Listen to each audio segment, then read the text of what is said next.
सूर्य की ओर देखने की विशेषता खासकर सूरजमुखी के छोटे पौधों के फूलों में देखी जा सकती है और जैसे जैसे फूल खिलना शुरू होता है ये प्रक्रिया बंद हो जाती है। आकाश में सूरज की अवस्था का अनुसरण करने वाले फूलों के इस रोचक व्यवहार को हेलियोट्रोपिज्म कहते हैं। मानव की तरह पौधों की भी अपनी इंटरनल क्लॉक यानी कि आंतरिक घड़ी होती है जिसे सर्केडियन रिदम कहा जाता है। किसी इंसान का सर्केडियन रिदम उसके शरीर में अनेक भौतिक और रासायनिक परिवर्तन लाता है। ठीक इसी तरह पौधों का सर्केडियन रिदम भी पूरे दिन यानी 24 घंटों में होने वाले परिवर्तनों के प्रभाव को दिखाता है।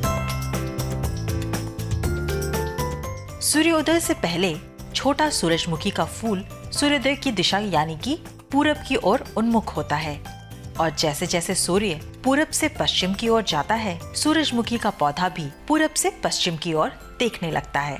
आखिर में जब सूर्य अस्त हो जाता है तब पौधा दोबारा अपनी पुरानी अवस्था में आ जाता है ताकि अगले दिन फिर से पुरानी प्रक्रिया को दोहरा सके। साइंस जर्नल में छपे एक शोध के मुताबिक सूरजमुखी इस तरह के हेलियोट्रोपिज्म को इसलिए दिखाता है क्योंकि उनके तने अलग अलग समय पर अलग अलग प्रकार से लंबे होते हैं। शोधकर्ताओं ने शोध में पाया कि जब सूर्य पूरब से पश्चिम की ओर जाना शुरू करता है तो सूरजमुखी के पौधे में पूरब दिशा की ओर का तना पश्चिम की ओर के तने की अपेक्षा तेजी से बढ़ता है। पौधे के दोनों तरफ के तनों में असमांतर वृद्धि के कारण फूल सूर्य की ओर झुक जाता है और आखिरकार जब सूर्य अस्त हो जाता है पश्चिम दिशा का तना पूर्व दिशा के तने की अपेक्षा ज्यादा वृद्धि कर लेता है।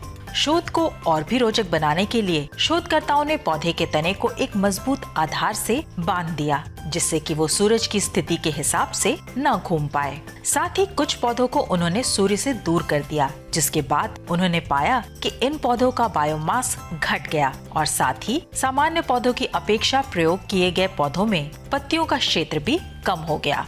सूरजमुखी के पौधे प्रकाश से प्रतिक्रिया करते हैं। इसका परीक्षण भी कृत्रिम प्रकाश में किया गया। साइंस जर्नल में छपे शोध के मुताबिक ये पाया गया कि 24 घंटे के कृत्रिम दिन की प्रक्रिया को पौधों ने पूरा किया, लेकिन तब नहीं जब कृत्रिम दिन की अवधि को 30 घंटे बढ़ा दिया गया। सूरजमुखी पौधों के तनों में होने वाली असमान वृद्धि का कारण ऑक्सिन्स होता है। ये पौधों में पाया जाने वाला हार्मोन होता है जो उनमें वृद्धि के लिए जिम्मेदार होता है।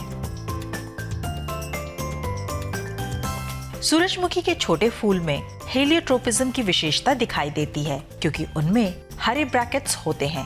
ये ऐसी पत्तियां होती हैं जो फूलों के नीचे स्थित होती हैं और सूर्य की ओर उन्मुख होती हैं। इस अवस्था में फूल का सूर्य की अवस्था को पीछा करने का मुख्य कारण ज्यादा से ज्यादा प्रकाश संश्लेषण करना होता है। सूरजमुखी के हर पौधे के तने पर सिर्फ एक फूल होता है, इसलिए परागण के दौरान प्रजनन का एक ही साधन होता है और वो है कीट। लगातार सूर्य की ओर देखने के कारण सूरजमुखी के फूल जल्दी गर्म हो जाते हैं जो उनके परागण की प्रक्रिया में मदद करता है क्योंकि गर्म फूल कीटों को ज्यादा आकर्षित करते हैं। अब जैसा कि फूल हमेशा सूर्य की ओर देखता है ये कीटों को भी स्पष्ट रूप से दिखाई देता है।